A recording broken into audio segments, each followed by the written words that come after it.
Good morning, student. How are you? I hope all are fit and fine. In previous video, we were doing about the constituency and reserve constituency. Last video में हमने किया था चुनाव क्षेत्र और आरक्षित चुनाव क्षेत्र. ठीक है. वन थिंग्स लेफ्ट देयर, वहाँ पर एक चीज़ रह गई थी.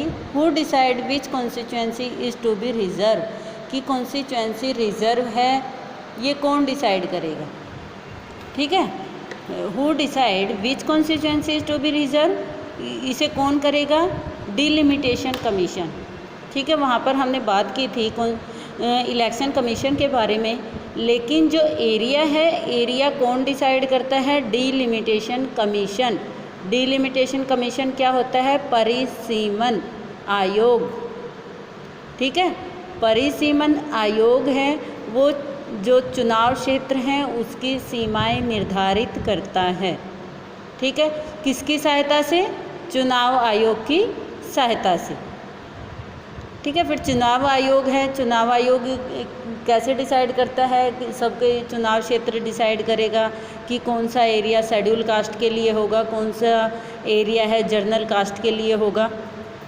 ठीक है. कौन सी सामान्य जाति के लोगों के लिए चुनाव क्षेत्र होगा और कौन सा आरक्षित जाति के लोगों के लिए चुनाव क्षेत्र होगा. जो रिजर्व चुनाव क्षेत्र होता है वो कहाँ पर होता है? जहाँ पर एससी और एसटी शेड्यूल कास्ट की पॉपुलेशन ज़्यादा होती है, उसी एरिया को रिजर्व कॉन्स्टिट्यूएंसी डिक्लेयर किया जाता है, घोषित कर दिया जाता है. Okay. Now we will do about the free and fair election. आज हम करेंगे फ्री एंड फेयर इलेक्शन के बारे में. ठीक है. जो स्वतंत्र और निष्पक्ष चुनाव, वो कैसे होंगे? स्वतंत्र और निष्पक्ष चुनाव कि इसमें सभी को, डेमोक्रेसी में सभी को पार्टिसिपेट करने का मौका मिलेगा. ठीक है. चुनाव तभी निष्पक्ष होंगे ना, किसी भी तरह का, किसी से किसी भी प्रकार का कोई भी भेदभाव नहीं किया जाएगा. No discrimination are allowed in democracy. किसी तरह का भेदभाव अलाउ नहीं है डेमोक्रेसी में. ठीक है. चाहे वो लेडीज़ हो या जेंट्स के बीच में हो या कास्ट के बेस पर हो. ठीक है. तभी हम कह सकते हैं कि free and fair election held हो रहे हैं. सबको वोट डालने का बराबर मौका मिलता है फ्री एंड फेयर इलेक्शन में. ठीक है. सभी अपनी मर्जी से वोट कास्ट कर सकते हैं, वोट डाल सकते हैं. लेकिन हम इंडिया की डेमोक्रेसी की बात करें तो हमें राइट टू इक्वालिटी होने के साथ बावजूद भी सब में इक्वालिटी पॉसिबल नहीं है और सभी जगह इक्वालिटी, समानता मिलती भी नहीं है. ठीक है. समानता का अधिकार होने के बावजूद भी सभी व्यक्तियों को समान नहीं समझा जाता, किसी न किसी तरह का भेदभाव किया जाता है. अब मान लो प्रोपोर्शन के अकॉर्डिंग देखा जाए तो पॉपुलेशन कितनी है. यहाँ पर एग्जांपल है कि इंडिया में जो मुस्लिम है वो 13.5% है. ठीक है. जबकि उनका रिप्रेजेंटेशन, उनका प्रतिनिधित्व लोकसभा में 6 या 5% ही होता है. यानी कि 5-6% ही फीसदी लोग ही चुनाव में भाग लेते हैं और वो लोकसभा तक पहुंचते हैं. ठीक है. तो यहाँ पर क्वेश्चन अराइज होता है कि क्यों ना इसका भी रिजर्वेशन किया जाए, मुस्लिम के लिए भी सीटें रिज़र्व कर दी जाएं. ठीक है. ताकि उनको भी आगे आने का मौका मिले. तो यहाँ पर जो मुस्लिम महिलाओं के लिए बात की है उसमें यही कहा गया है कि जो सीटें जिस तरह से एससी और एसटी के लिए सीटें रिज़र्व की गई हैं, उसी तरह मुस्लिम महिलाओं के लिए भी सीटें रिज़र्व कर देनी चाहिए. ठीक है. जो यहाँ पर एग्जांपल दिए गए हैं ये आप तरह किसी स्टूडेंट के ही व्यू हैं, स्टूडेंट के व्यू ही यहाँ पर दिखाए गए हैं कि मुस्लिम महिलाओं को आगे लाने के लिए उनके लिए सीट रिज़र्व कर दी जानी चाहिए, जिससे वो ज़्यादा से ज़्यादा पार्टिसिपेट कर सके. ठीक है. तो यहाँ पे फ्री एंड फेयर इलेक्शन का है कि सिर्फ SC और ST के लिए रिज़र्व की गई हैं, बाकी किसी भी तरह का कोई भी डिस्क्रिमिनेशन, भेदभाव नहीं किया जाता इलेक्शन में। नेक्स्ट हमारा आता है इलेक्शन के बारे में, universal franchise, adult franchise and right to contest. कि जो इंडियन इलेक्शन सिस्टम है, इंडियन इलेक्शन सिस्टम में किसको एडॉप्ट किया गया है? यूनिवर्सल फ्रेंचाइजी को, यानी कि जो भारतीय चुनाव प्रणाली है, भारतीय चुनाव प्रणाली में सार्वभौमिक मताधिकार को एडॉप्ट किया गया है, अपनाया गया है। सार्वभौमिक मताधिकार मीन्स सबको मत देने का अधिकार, एंड राइट टू कंटेस्ट, और सबको चुनाव लड़ने का अधिकार। ओके, कि भारतीय जो चुनाव प्रणाली है, इलेक्शन सिस्टम है, उसमें सभी व्यक्तियों को चुनाव लड़ने का अधिकार है और सभी व्यक्तियों को वोट कास्ट करने का अधिकार है, यानी कि वोट डालने का अधिकार है। यहाँ पे टर्म क्या होगी, शर्त क्या होगी कि they are above the 18 years, जो वोटर हैं वो 18 ईयर से अबव होने चाहिए। Got it? अबव 18 ईयर से अबव होना चाहिए, लेकिन 18 ईयर एज है वो कब की गई? अगर हम बात करते हैं 18 साल की आयु की, 18 ईयर एज की, तो वो वोटर की कब की गई? ठीक है, 1989 1989 से पहले जो भारत में वोट डालने की जो आयु थी वो क्या थी? 21 ईयर, 21 साल। ठीक है, जो व्यक्ति 21 साल का हो जाता था उसको वोट डालने का अधिकार था। लेकिन जो 1989 में अमेंडमेंट हुआ, अमेंडमेंट में संशोधन, ठीक है, जो हमारा कॉन्स्टिट्यूशन था, संविधान में कुछ संशोधन किया गया, फेरबदल किया गया, उसमें जो आयु है 21 से कम करके 18 ईयर कर दी गई, 18 साल कर दी गई। यानी कि एडल्ट एज होती है ना 18 ईयर तक, एडल्ट फ्रेंचाइजी। ठीक है, इसमें क्या था, जितने भी एडल्ट लोग होते थे 18 साल से ऊपर जो हो जाता है वो क्या है, पार्टिसिपेट कर सकता है इलेक्शन। Got it? वो अपने रिप्रेजेंटेटिव को सिलेक्ट कर सकता है, चूज कर सकता है। आई थिंक सबको समझ आ रहा होगा। इसमें भी क्या है, जो हमने स्टार्टिंग में भी किया था यूनिवर्सल एडल्ट फ्रेंचाइजी के बारे में, कि इसमें किसी तरह का डिस्क्रिमिनेशन नहीं होता, हर एक व्यक्ति को समानता का अधिकार है और सभी व्यक्ति वोट कास्ट कर सकते हैं, अपना वोट डाल सकते हैं। ठीक है, इस सभी व्यक्तियों को चुनाव लड़ने का अधिकार है, वो चुनाव में खड़े हो सकते हैं। ठीक है, और लोग उसको अपना रिप्रेजेंटेटिव बना सकते हैं। लेकिन थोड़ी शर्त क्या रहेगी, एक तो एज है, एज लिमिट है। एज लिमिट कितनी है, हमने पहले भी कर चुके हैं, लोकसभा के लिए है 25 ईयर ओल्ड। ठीक है, 25 वर्ष का व्यक्ति हो चुका होना चाहिए। 25 ईयर एज है, वोट कास्ट करने की, वोट डालने की एज है 18 ईयर, और इलेक्शन कंटेस्ट करने की, चुनाव लड़ने की जो एज है वो है 25 ईयर। ये लोकसभा के इलेक्शन की बात हो रही है, जनरल इलेक्शन की बात हो रही है यहाँ पर। ठीक है, तो इस तरह से इसमें किसी भी तरह का डिस्क्रिमिनेशन नहीं किया जाता, भेदभाव नहीं किया जाता। कोई भी व्यक्ति चुनाव लड़ सकता है, कोई भी व्यक्ति वोट कास्ट कर सकता है। ठीक है, लेकिन इसमें क्या है, हम पहले भी कर चुके हैं इसके बारे में, यानी कि या तो वो क्रिमिनल नहीं होना चाहिए, उसे कोई सज़ा नहीं होनी चाहिए, किस तरह से उसे डिस्क्वालीफाई नहीं किया जाना चाहिए। ठीक है, आय जो संपत्ति है उसका जो सारा डाटा है, इनकम का डाटा है, उसे फॉर्म में फिल करना होगा। ठीक है, और जेंडर के बेस पे कोई डिस्क्रिमिनेशन नहीं होगा, चाहे वो किसी भी जेंडर से बिलोंग करता है। ठीक, वो उसमें पार्टिसिपेट कर सकता है। और साथ में शिक्षा की कोई लिमिटेशन यहाँ पर नहीं है, शिक्षा की कोई क्राइटेरिया नहीं है कि इतनी शिक्षा होनी चाहिए लोकसभा के लिए। ठीक है, नेक्स्ट हमारा आता है इंडिपेंडेंट इलेक्शन कमीशन, यानी कि स्वतंत्र चुनाव आयोग, आत्मनिर्भर चुनाव आयोग। अब चुनाव आयोग क्या है, इतने जो पीछे लेसन में हम बात कर रहे हैं वो इलेक्शन के बारे में बात कर रहे हैं, तो सारा का सारा ये प्रोसीजर है, ये कौन करवाता है? ये करवाता है चुनाव आयोग।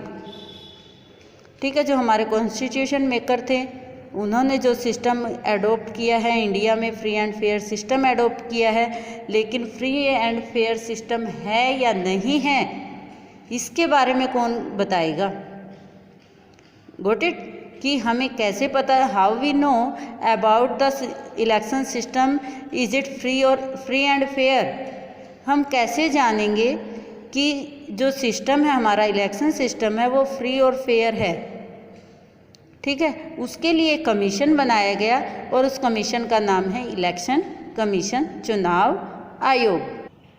इलेक्शन कमीशन के बारे में जो हमारा कॉन्स्टिट्यूशन है उसमें जो आर्टिकल है, ठीक है, अनुच्छेद हैं, उसके आर्टिकल नंबर 324(1), 324 एक या क भी हम यहाँ लिख सकते हैं, उसमें लिखा गया है the superintendence direction and control of the preparation of the election rolls for and the conduct of all election to parliament, to the legislature of every state of the election to the offices of president and vice president held under the constitution shall be vested in the commissions।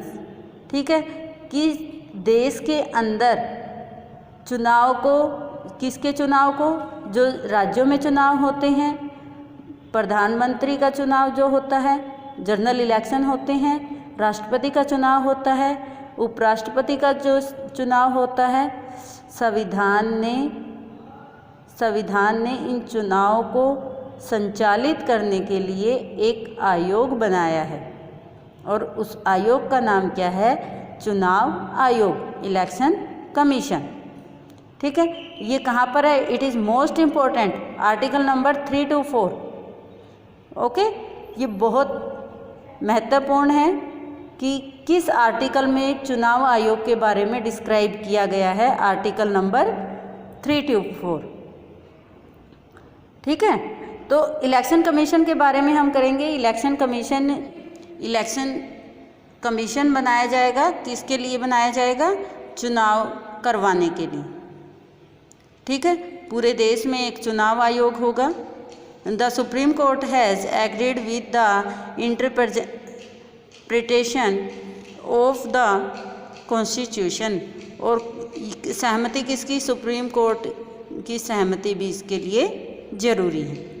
ठीक है, इसके साथ ही क्या होगा? Election commission है, चुनाव आयोग है, पूरे देश के लिए है, लेकिन to assist the election commission of India there is a chief electoral officer in every state.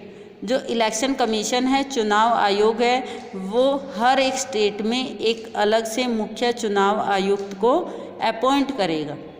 ठीक है, एक तो कंट्री लेवल पे होगा, ठीक है, दूसरा स्टेट लेवल पे होगा। ठीक है, स्टेट का अलग से चुनाव आयुक्त होगा। Got it? हर एक स्टेट का अलग से चुनाव आयुक्त होगा, और जो स्टेट में, राज्यों में जो चुनाव करवाए जाते हैं, राज्यों में किसके चुनाव करवाए जाते हैं? जैसे विधानसभा के तो कौन करवाता है? इलेक्शन कमीशन करवाएगा। उसके साथ जो लोकल होते हैं, जैसे म्यूनसिपैलिटी के होते हैं, नगर परिषद के चुनाव होते हैं, नगर पालिका के चुनाव होते हैं, गांव में जो चुनाव होते हैं पंच और सरपंच के, उनको कौन हेल्ड करवाता है? State election electoral officer. State election commission जो है, राज्य चुनाव आयोग है, वो इसको हेल्ड करवाता है। ठीक है, इसके साथ ही इसमें जो मेंबर कितने होने चाहिए, यहाँ पर तो ये हो गया कि दो डिवाइड किया गया है उसकी पावर को। एक तो स्टेट सेंट्रल लेवल पे पावर हो गई है, लेकिन उसके बाद कौन है? स्टेट लेवल पर भी इलेक्टोरल सिस्टम होता है, ऑफिसर होता है, इलेक्टोरल ऑफिसर होता है। ठीक है, उसके बाद मेंबर्स की बात आती है कि चुनाव आयोग जो बना है, उस कमीशन जो बना है, उसमें मेंबर कितने होंगे? तो 1989 तक, टिल 1989 तक तो इसमें क्या था? सिंगल मेंबर या उससे ज़्यादा भी थे। ठीक है, मोस्टली क्या था? सिंगल मेंबर ही होता था। 1989 तक क्या था? चुनाव आयोग में एक ही, उस आयोग में एक ही व्यक्ति इसका सदस्य होता था जो चुनाव करवाता था, ठीक है। लेकिन उसके बाद जो जनरल इलेक्शन हुए हैं उसमें क्या हुआ है, कितने कमिश्नर अपॉइंट किए गए हैं, 2। उसके बाद 2 किए गए हैं, लेकिन उसके 1989 के बाद 2 या मोर देन 2 या 2 से अधिक। At present how many member in election commission, 3। वर्तमान में चुनाव आयोग में कितने सदस्य हैं, 3 सदस्य हैं, ठीक है। तो इसमें क्या कमीशन को है अपॉइंट कौन करता है, इलेक्शन कमिश्नर जो होता है, इलेक्शन कमीशन जो होता है उसको अपॉइंट कौन करता है, प्रेसिडेंट, ठीक है। और इसके साथ यहाँ पर क्या कहा है, यहाँ पर इलेक्शन कमिश्नर की पावर के बारे में बताया कि द चीफ इलेक्शन कमिश्नर, इसकी शॉर्ट फॉर्म क्या है, CEC, जो मुख्य चुनाव आयुक्त है, presides over the election commissions, वो किसको नियुक्त करता है, जो अदर इलेक्शन कमीशन है, यानी कि राज्यों में जो इलेक्शन कमीशन है, but does not have more power than other election commissioner, लेकिन जो अदर इलेक्शन कमिश्नर हैं उनके पास ज़्यादा पावर नहीं होती। जो ज़्यादा पावर किसके पास होती है, CEC, जो चीफ इलेक्शन कमिश्नर है उसके पास ज़्यादा पावर होती है, उससे कम किसके पास होती है, जो स्टेट में इलेक्शन कमीशन, जो अदर इलेक्शन कमीशन मेंबर है, ठीक है। The CEC and the 2 election commissioner have equal power to take all decision relating, लेकिन जो CEC हैं, जो मुख्य चुनाव आयुक्त हैं, और दूसरे अन्य, एक तो हो गया इलेक्शन कमीशन, ठीक है, इलेक्शन कमिश्नर है, उसके साथ ही उस टोटल इलेक्शन कमीशन में 2 मेंबर और हैं, ठीक है, एक चीफ हो गया, 2 मेंबर और अदर है, तो उनके पास, तीनों के पास इक्वल पावर होगी। Got it. ये सेंटर का हो गया। इसमें जो कमीशन है वो 3 कमिश्नर हैं, एक मेन है, 2 अदर हैं, इन तीनों के पास इक्वल पावर है, और उससे कम पावर किसके पास है, जो स्टेट के इलेक्शन कमिश्नर बने हुए, ठीक है। आई थिंक आपको समझ आ गया होगा। इन दोनों को है, और इसको अपॉइंट कौन करता है, दे आर अपॉइंटेड, यानी कि तीनों को अपॉइंट किया जाता है by the president of the India on the advice of the council of minister, जो मंत्री परिषद के जो सदस्य होते हैं उनकी सलाह से राष्ट्रपति इसको नियुक्त करता है। मुख्य चुनाव आयुक्त को राष्ट्रपति मंत्री परिषद के सदस्यों की सलाह से नियुक्त करता है। Election commissioners are appointed by president on the advice of member of council, ठीक है, काउंसिल ऑफ मिनिस्टर्स, ठीक है। तो जो काउंसिल ऑफ मिनिस्टर है, मंत्रियों की काउंसिल है, कैबिनेट के मिनिस्टर्स हैं, उनकी सलाह से राष्ट्रपति इसको अपॉइंट करता है, ठीक है। Is the therefore possible for the ruling party to appoint the partisan person to the commission who might favour them in the election. This fear has led many to suggest that this procedure should be changed. Many persons have suggested that the different methods should be followed that make consultation with the leader of the opposition and the Chief Justice of India necessary for the appointment of CEC and Election Commissioner. ठीक है, appointment के ऊपर एक question arise हो रहा था कि council of minister अगर अपॉइंट करते हैं इनको, तो यहाँ पर क्या पॉसिबिलिटी रहेगी, जो रूलिंग पार्टी है वो अपने किसी पर्सन को अपॉइंट करने की सलाह देगी, ठीक है। इसी डर की वजह से क्या सजेस्ट किया गया कि इस प्रोसीजर को चेंज कर देना चाहिए, यानी कि जो प्रोसीजर है कि मंत्री परिषद के सदस्यों की सलाह पर अपॉइंट किया जाएगा, तो उसको चेंज कर देना चाहिए। तो इसमें क्या है, उसमें ये नेसेसरी कर दिया गया कि अपोजिशन है और चीफ जस्टिस ऑफ इंडिया है, ये भी अपॉइंटमेंट में सलाह देंगे, यानी कि जो चीफ इलेक्शन कमिश्नर को अपॉइंट किया जाएगा उसमें अपोजिशन पार्टी है और चीफ जस्टिस ऑफ इंडिया है, वो भी अपना सलाह दे सकते हैं, अपनी एडवाइस दे सकते हैं। ठीक है, नहीं तो क्या होगा, कैबिनेट के मेंबर है वो अपने किसी चहेते को अपॉइंट करवा देंगे और जिससे क्या हो सकता है, कुछ गलत होने की संभावना रहती है।